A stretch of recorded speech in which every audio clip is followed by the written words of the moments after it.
again, and welcome to Media War Stories, behind the scenes tales from the front lines of the media. I am your host, Tom Curley. How are you all today? For those of you that are tuning in the first time, this is just a silly show where me and my old friends who worked in the industry, in the news industry, we tell stories of all the weird crap that happened behind the scenes and in front of the scenes. And one of the guys always in front of the scenes is my co partner in crime, Mr. Gary Armstrong. Gary, how are you today? This is the day after trick or treating. How are you? Oh, fine. It's funny, Did you trick or go trick treating. or treating? Um, no, as you know, I, I live in the middle of nowhere, um, in the Right. woods, and Ellen has been here since 1988, and I've been here since 2002. And last year was the first time ever we had trick or treaters. We had new neighbors move in behind us that has a 6 or 7 year old, and they had a party. This year, I guess they didn't have the party because we actually went and bought candy, and nobody showed up. So there's all the more all the more Snickers bars for us. So no, we didn't go out Oh, trick or treating. golly. Yeah. So anyway, for this show, I had a thought last night and I wrote it down. One of the things I've always gotten a kick out of over the years is how management, especially well in my case CBS, would hire consultants. Okay, and these consultants were hired to come in and somehow make the news division more efficient. Okay, so I've got three stories, and the first one dates back to my time in at CBS FM, and they brought in a Okay. some kind of consulting firm, and usually it involves overtime. Do we have it or do we not? But in this case, I don't know who the person was, but uh, back then there was no such thing as automated pay and all that stuff. So you actually had to go and Right. get a check, a physical piece of paper, and then on your lunch hour you went to the bank and you deposited the check, right? Yes. So one day I went to, it was a Thursday, and Mark Weiner, our old dear friend, we went to get our checks, and we were told, uh, no, you have to go downstairs to so and so. And we went, why? And they What? went, you got to check that. They're checking everybody's IDs. So make sure that everybody's who they say you are. And I went, oh, okay. So Mark and I went to wherever we were supposed to go. And then just on a whim, I said, Mark, give me your ID card. And he said, what? I said, give me your ID card, take mine. Because what this guy was doing is he was making you'd hold up your ID card, okay? And Right. he'd look at you, and then, okay, you can have your check. And he had the checks. Right. So Mark and I are standing in the line with all the rest of the employees, and he looks at me, and I'm holding up Mark's, and it's got a picture, it's a photo ID, and he looks and he goes Yeah. and he gives me Mark's check, and he lows to Mark, and Mark is holding up my ID, right? And he gives him my check, right? And the two of us, we walk away, and we're going like, what a fucking idiot! I mean, this is a joke.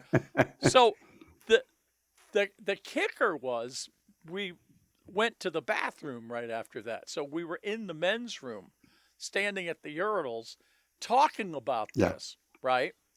Not knowing Hmm. that there was an executive in the stall who overheard the whole thing, and they Oh. fired and they fired these guys the next day. so so that worked out great. Um, and then over the years, we would have a consulting firm would come in, and they would say, um, no overtime. You never pay overtime ever. You hire temporary people. Okay, so during this reign regime, we would beg for overtime. You couldn't Right. make an extra dollar for your life. And then they'd fire those Right. guys, and then a new guys would come in, and they'd say, never hire anybody temporary, only overtime, over overtime. So now we were in the opposite position where they were demanding that we work incredibly long hours, and we were going like, we have too much overtime. I'd like to actually go home and have a life. Okay. So and it was always, back and forth. So in reality, if you've evened it out, we made the same amount of money. But the best Right. con of all time, the best consulting, and I tip my hat to whoever the hell these people were, was during Y2K. Now, for those kiddies out there who don't remember, Y2K was going to be an apocalyptic event. Somebody in the maybe 1980s discovered that Hmm. all of the computers, all right, all the computers, all the bank computers, when you put in your any kind of a date, like your birth date, it would be like Hmm. 08, 03, and instead of like 1950, you would just write 50. Okay, Right. because back then was a premium when you were writing code. So you Right. saved a lot of computer space by not having to write a 4-digit 1950, 1980. So somebody realized, oh my God, when the year 2000 comes and all the dates are going to be 00, all the computers are going to think that it's 1900, and planes are going to fall out of the sky, and the banks are going Right. to collapse, and dogs and cats will be living together, and it will be just absolute carnage. So so CBS hired a firm to assure that all of the equipment at CBS was Y2K compliant. All right? And in Ooh. reality, what it was a couple of guys who had a huge roll of stickers that said Yeah. Y2K compliant, and they Y2K. would stick it. So they would go through the audio booth and they would put a sticker on every piece of equipment. And we would sit there looking at them. They would put it on a distribution amplifier. They would put it on an equalizer. Now, these are all analog pieces of equipment. There's no Right. computers in them. And we would look at the Right. guy and we say like, you put a Y2K compliant sticker on an equalizer. So what's going to happen when it turns midnight in 2000? All of a sudden, we're all going to sound like we're from the 1900s. Hey, how you doing? This is the CBS Evening News. Hey, Paul the Great Guy. You know, and like, how is a distribution amplifier suddenly going to die? But every piece of equipment had a sticker on it, and I realized that these guys were geniuses for the price of printing up a roll of stickers, and they were there for months, and it was a huge thing. I remember everybody had to be there. Everybody had to be there. This was the most important thing ever. And I told them, I said, no, it's my day off, and I have no intention of coming in.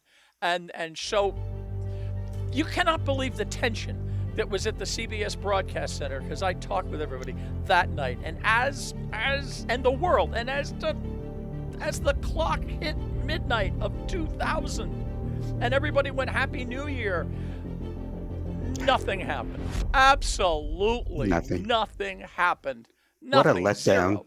Not What a letdown. I mean, here we are waiting for Armageddon, and nothing. But I always, after that, I said, I want to be a consultant. And the great thing about being a consultant is that when you What? charge $100,000 or $150,000 for advice, that company's going to take it, no matter how stupid that advice is, because they Right. just paid $150,000 or $1 million. So I'm sure you must have similar examples. Well, I have a couple, but first of all, I want to thank you for the Y2K explainer. That's fascinating. I must admit Yeah. to you, um, having lived through and worked through that period, I echo what you just talked about the sentiments at our radio station, a radio station, TV station, was similar to what went happened at CBS. But I didn't comprehend Y2K, and I've been assuming I knew about it and just forgot about it. But that's a valuable history lesson, so I thank you for that. My first, Oh yeah. and I have several. My first story about consultants goes back to the 1970s. Keep in mind that the station I worked for a long time was always number three, or it was number three when I arrived, and we struggled to compete with the other two TV stations in Boston, and they were always they being the general manager, news director, etc. They were always trying to figure out how we could get more ratings, better ratings. And occasionally they would ask me because I was a new kid in from New York, and they would ask me, "You've been in New York and you've seen what we do here in Boston. Do you have any thoughts?" And I said, "Well, I don't want to insult anyone, but the other two stations seem to be uh, right there as the news happens, or they're right where they should be to pursue the stories that have just developed. We seem to be running features and musical backgrounds, and we don't. We always seem to be playing catch up. That's it. And it was an embarrassment, fortunately.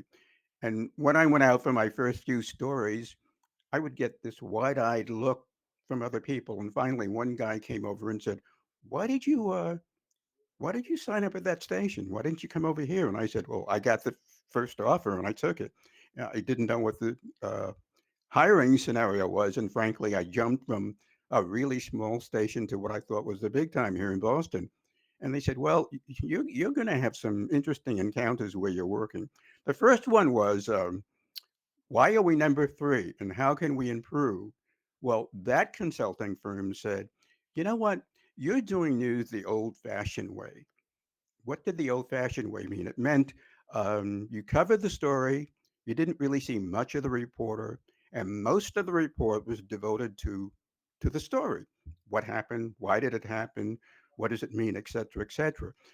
It's not very exciting. So they said, what can we do? What we have to do, they finally decided, was to make all the reporters uh, very relatable. I'm going to fast forward to, and they said, "We want you so relatable that you'll be welcome in anyone's home." So someone, and that someone, I don't know why, Tom, that someone always turned out to me. And someone who had been there a long time would come up to me and say, "Hey, Gary, you're new here. They'll listen to you." And I was stupid enough to believe it at the time. And I would go in and say, "Well, I hear that the viewers out there don't really relate to the people here at Channel 7. Maybe it's because the faces are new, or maybe it's because we know we don't show up at stories on time. Maybe it's because our facts don't jibe." And they said, "Well, you know what? We need to have reporters who are friendly with our viewers." So it went from the old fashioned way of reporting news to one Monday after a consultant weekend. One Monday, we showed up with all of our reporters in people's homes. We would be sitting around the dinner table. We would be eating dinner. And you know how they do the teasers of the various headline series at the top of the day, and you go from reporter A to reporter B. These days, it's they're in location A, location B, location C to show you how far flung the coverage is. But what they wanted to do in those days was have you in the kitchen. So they would say, "Topping tonight's news, we go to Gary Armstrong in Medford." And they would cut to me, and I would be slicing my steak, and I would say, "Hi, this is Gary Armstrong. I'm in Medford with the so and so family, and we're having steak and blah, blah, blah. And excuse me, the meat is hard to cut."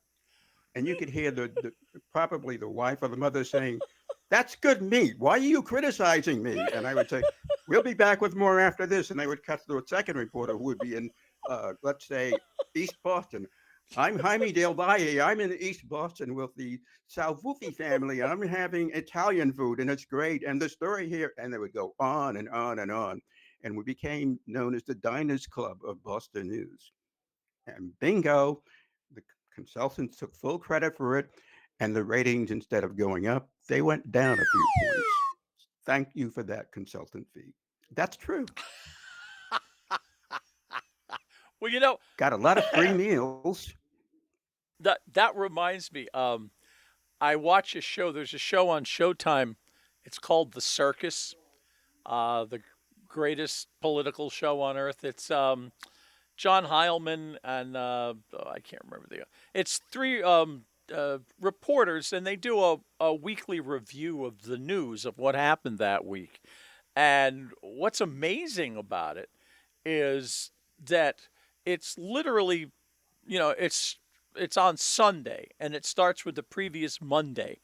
And whenever you watch it, you go, that that was last Monday? Wow, wasn't that like a month ago? I mean, the rate at which news is changing, but that's not why I thought of this. Yes, The yes. the real name of the show, it should not be The Circus. It should be called Food Porn. Because what these guys have done, and I tip my hat to them. The whole show, it always opens up where they're at an incredibly fancy restaurant and they are being served the most expensive food on the menu, and it is shot Yeah. like a commercial. It is, and it's just close-ups of the food, and you realize like these guys have figured this out because they get to write off all of these meals at all of these Oh, fancy God. restaurants all around the country, and they're getting it all for free. And I go like, God bless you guys. Um, I mean, if you really want to go back to the history, and people, are complaining these days about, the lamestream media. Um, they're talking about the lamestream media. Everybody forgets that, you know, in the days of Walter Cronkite, there were four writers or five writers who would sit in a room and they would be going through the New York Times, the Times of London, the Washington Post, the LA Times, and they would, find out what was the most important news of the day. Okay. They would find out the most important news of the day and they would refine it down into a half hour. Now, Right. you would say, all right, these guys are making a lot of decisions. And yes, they were making a lot of decisions. And their mandate was to keep their own opinions out of it. They were objective journalists. Now they all realized that you can't be completely objective. Your bias is going to show itself somehow. But they were aware of that, and their job was not to push. Well, and that was because Bill Paley believed that news was the crown jewel of CBS. And quite frankly, so did Sarnoff, and so did the head of ABC. And none of the news didn't make money. It was always a loss leader because, as Paley realized, news doesn't have to make money. It's not supposed to make money. He had Jack Benny to make money. He had Ed Sullivan to make money. He had George Burns, okay? And the other two networks felt the same until Paley left and Sarnoff left. And then came the regime that said everybody has to make a profit. News has to make a profit. And when that happens, that's what caused the inevitable long spiraling decline Yeah. of news. Now, the first guy at CBS was a executive producer named Van Gordon Sauter. And he was the first one that came up with the concept of video moments. We had to have video moments. Now Yes. that evolved into what local calls, if it bleeds, it leads. All right. If you Yes. had to have some compelling piece of video, stories about the economy or inflation. Oh, those are boring because there's nothing to look at. Oh, Right. what are you going to have? A chart? Boring, boring, boring. So that is what started, the decline. And and matter of fact, he was also the guy that coined the term news is now infotainment. Okay? Think about that for a second. Infotainment, which of course the pinnacle of it is Fox News. They in Right. their legal briefings. They admit that they're not a news organization, they're entertainment. Like the WWE. The WWE admits Yeah. that none of this is real. This is all scripted, okay? Although the beauty of it there is, even though they say that, well, the fans still actually believe it's real. But the fact that news, both local and everything else, has to make money, as has been our decline. There is a documentary, and I wish I could find it. It was done by Linda Ellerby, and it was on an obscure cable channel that doesn't even exist anymore. And it was called Feeding the Beast: The Decline Yes, I of remember reading that. Journalism with the Rise of Cable 24-hour news networks. 24-hour news networks have destroyed have destroyed journalism, because let's face it. All right, we do a half-hour show. If you're sitting at home, just try to talk nonstop about something for 10 minutes. All right? It's really hard. All right, not Yes, for I us, know because where this is we're going. we're serious bullshit artists. But the reality is that there isn't enough news to cover in 24 hours, and even if there was, no station has the staff to do that. So what do they do? Well, the easiest thing to do is to put on an asshole from the right and an asshole from the left and let them yell at each other, and that fills up a half hour. And now you get to say that you're fair and balanced, or you're covering both sides, which is just Yeah. lazy. For instance, here's a perfect example. Okay, climate. All right, Right. Oh, go ahead. 99% of scientists believe that climate change is real. Okay, 1% doesn't. Usually they work for an oil company. But now, what the news will do these days is they'll put on one expert that says climate change is real and one expert that says it doesn't. But that gives you the illusion that Yeah. 50% of the people think it's right and 50% think that it's wrong, or they're equal things. Now, if they want it to be accurate, they should have 99 guests on and the one schmuck that works for the oil company. All right. Then people might get to see, what's going on. Let me stop you for a moment because let me stop you, and I apologize, but the recent mass shooting in Maine is a classic example of what we're both talking about.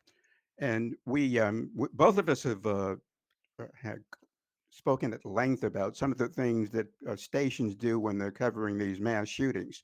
And I've told you about the little bits of business that reporters on camera people do to show that they're simpatico with victims of tragedies like the shootings in Maine. I was watching what the coverage was from the various stations in Boston who were up in Maine. And that was a horrific story. I mean, there's no sugarcoating that. And there's no making fun of it. And I'm not trying to undermine what people are still going through up there, even though the alleged shooter, now I think if we can call him the shooter, who's taken his own life. But Tom, we had the story, 18 people dead, small town, Lewiston, still in shock. And you had reporters from dawn till midnight, all day, all night, covering the same people who had been victimized, covering their neighbors, covering the stores, covering visitors who came to see what happened. And the reporters were walking around shaking their head and just biting their bottom lips, saying they knew how badly the people felt, asking that question, by the way, how do you feel? And this was not just one station, all the stations. And what's happening up in the Boston market, I should point out, is that they've had that, call it the generational turn. All the people that I worked with um, are now retired or have passed on. And so we have new reporters now uh, doing the story that we used to do. So perhaps we can say there's inexperience, but I would assume that the higher ups at all the stations would say, "Hey, slow it down," or "Dump that stereotypical behavior." But that hasn't worked. I mean, this may be the first big story that these young reporters are covering. But what you just talked about is consultant based. And one anchor slash reporter on the 6 o'clock newscast for the station stood there, and all he did, he had left the newsroom earlier in the day. They sent him out because they wanted a familiar face on the scene. So this was his big chance. As they cut to him, he just stood staring at the camera, just shaking his head and biting his lip. And finally, he jumped into the story and he mispronounced the name of the town that he was at. In fact, he gave the wrong town, and he spent 30 seconds trying to correct himself, and they cut away from him. But the point I'm trying to make is the consultants apparently once again are saying we have to jazz up what we have. And when you have a story like mass shootings, and yes, they're becoming more and more familiar, sad testimony of our nation, world, I think. But it's one of the stories that doesn't really need to be embellished. I mean, the story tells itself. And yet, what we've talked Oh, about is still there. absolutely. Consultants. I'm sorry, but the gun problem could be solved. I've said this for years, and it will never happen. One of the main drivers of the civil rights movement was Emmett Till's mother had his Right. funeral an open casket because she wanted everybody to see what they had done to her son. Okay. And Right. it started the civil rights movement. Black newspapers covered it, and people were rightfully horrified. I used to work on a hospital in an emergency room, so I've seen gunshot wounds, and more importantly, I have seen. I think I've told it before. The This was a while ago. A mayor in Miami, he called a press conference. Nobody really knew why, and all the local reporters there, and when everybody was there, he came out and he said, "Is everybody here?" And they said yes. And he pulled a gun out, he stuck it in his mouth, and he pulled the trigger. Okay, blew his head right off. And now, of course, we had footage. It was, there was a pool feed of the damn thing. Um, Right. Right. uh, Now, of course, everybody reported on it, but it said, of course, we cannot show you this. But everybody in the record room, of course, we all went in to see it.